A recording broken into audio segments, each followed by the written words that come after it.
Delhi call centre संचालक company पर 50 लाख की पेनल्टी, उपभोक्ताओं की शिकायत दर्ज करने में लापरवाही पर action. Jaipur discom CMD Aarti Dogra के निर्देश पर यह पेनल्टी लगाई गई। Messrs inside customer call solution limited ने पिछले दिनों से ही ये काम संभाला है और कंपनी के काम संभालने के साथ ही फील्ड से कई तरह की शिकायतें आनी शुरू हो गई हैं।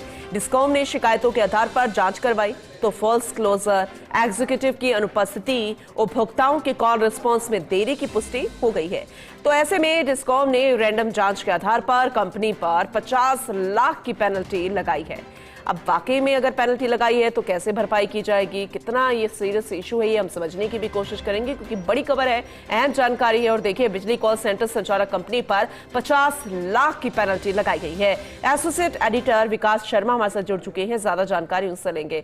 विकास जी, क्योंकि जब काम शुरू हुआ था इस कॉल सेंटर द्वारा तो उम्मीद थी उपभोक्ताओं को कि काफी फायदा होगा, लेकिन काफी शिकायतें और अब 50 लाख की पेनल्टी, तो किस तरह से भरपाई की जाएगी, कितना ही सीरियस मैटर है, कैसे आगे प्रोसेस रहेगा, अपडेट कीजिएगा।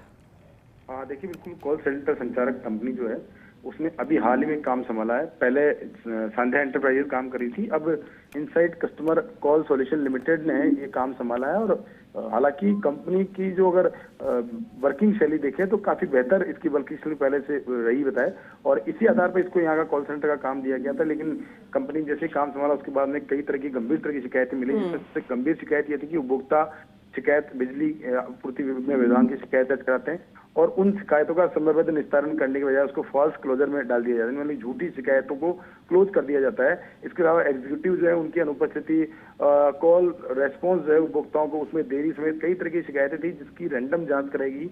और रैंडम जांच के आधार पर जयपुर डिस्कॉम सीएमडी आरती डोगरा के निर्देश पर 50 लाख रुपए की पेनल्टी कंपनी पर लगाई गई है, जो कि अपने आप में बड़ी राशि है। और ये जो पेनल्टी लगाई गई इसके पीछे मंशा राशि वसूलना नहीं है, इसके पीछे मंशा यह है कि उपभोक्ताओं को बेहतर सुविधा मिले। जो कॉल सेंटर जिस मंशा के साथ शुरू किया गया है उस मंशा के साथ कॉल सेंटर काम करे। तीसरी बात यह कि जो उपभोक्ताओं को सर्विस दी जानी चाहिए, टाइम बाउंड सर्विस दी जानी चाहिए, वो टाइम बाउंड सर्विस उपभोक्ताओं को मिले, इसके लिए कंपनी पर सख्ती बरती गई है। जी चलिए, ठीक है।